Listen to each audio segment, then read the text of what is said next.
Hey guys, welcome back. Alex with you here. You're taking a look at a couple of different train tracks as well as train motors produced by the LEGO Group. The one on the right is the modern 9-volt system that was discontinued back in 2007 and replaced by what you see on the left, which is the current power functions system. Now, I really do miss the modern 9-volt system because it was very simple. Power was transferred to the motor through these metal strippings at the top of the track, which was controlled by your speed regulator. And I loved it because it was simple and it didn't rely on batteries. Now, the big difference here is that the current system does not have those metal strips. So your modern 9-volt motors will not work here.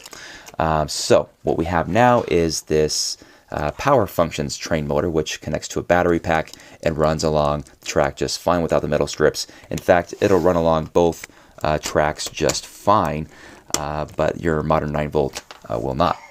Now, obviously, this is not new to anybody. We've known this for quite some time.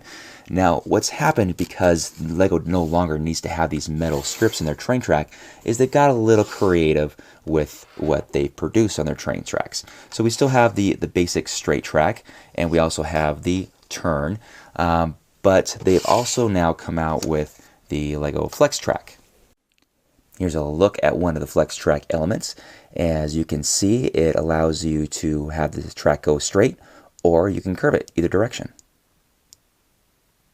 So here I have 16 flex tracks put together, right? That equates to 4 straights or 4 curved track. So let's see where the value lies in this. I guess it can be a turn, a left turn, or a right turn without having to disconnect the tracks. It could be a straight track, be a combination of a left and a right. Yeah, whatever you need it to be, I guess. I'm not really seeing a lot of extra value here because everything I just did there, every bend, every curve, is possible with the combination of these two pieces. Here's a flex track next to normal train track, and this is probably my biggest complaint with flex track is that it is really ugly. It doesn't look like anything like a real railroad, and if you want a real railroad looking track going through your city, flex track is not going to do that for you. The flex track can be straight or curved, right? Well, one thing we don't need more of is curved track. If you buy any LEGO train set that comes with track, it's going to be a complete circle, right? That makes sense. But the problem is you get just 4 straight track and 16 curved tracks. That's a lot of curved track. And here's the cargo train. Again, 20 curves as opposed to just 8 straights. Over time, you're going to end up with a lot of excess curve track, just like I have. Look at all these curve track that I have just left over. This is just worthless track I can't put in my city.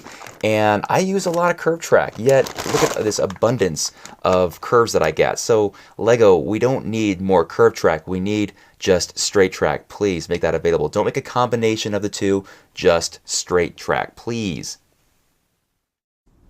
I found some common ground with flex track because I use it in my train yard for all of my dormant trains, so it's kind of a win-win. The flex track allows me to have the spots available in my train yard, and my trains cover them up. However, I find that when I'm setting up the flex track and trying to make it as straight as possible, it's really hard to do that with all the many little pivots in it, so it takes quite some time, as you can see here, to get it all straight.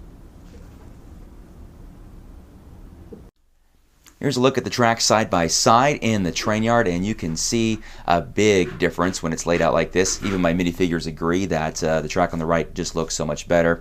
So all my dormant trains, like I said earlier, they just cover up the flex track. We now come to the saving grace of flex track, and it is a big one. Without this, I would say that flex track is 100% completely worthless. So when you are creating a custom track layout, you have situations like this that are all too common. 2 points that you are unable to connect with the track that you have available. It overlaps a little bit too much, unfortunately, and you can try to push it in there, but not without causing problems on either end of your track. So the solution is flex track. So I take 3 pieces of flex track here. Remember that 4 of these equal 1 of these tracks here, and I just need 3/4 of it. So I've got 3 of them here. Connect both ends. Voila, fits perfectly. And if this were a 9-volt track, I would take some copper foil tape and just stick it on either end, and you'd be good to go. Here are some other examples where I have used this technique all throughout. There's actually dozens of spots where I've done this, but as you can see, it's quite helpful. Alright guys, that's going to wrap it up for now. I think LEGO is on the right track with the flex track. I like the versatility of it. I just don't like the look. What I think LEGO should do is take their straight track that you see here and split it down the middle, make it 2-track or even 4 different unique tracks that just go straight. That will allow us to help build our custom tracks, and do the same thing with the curved track. Split it down the middle or make it quarters.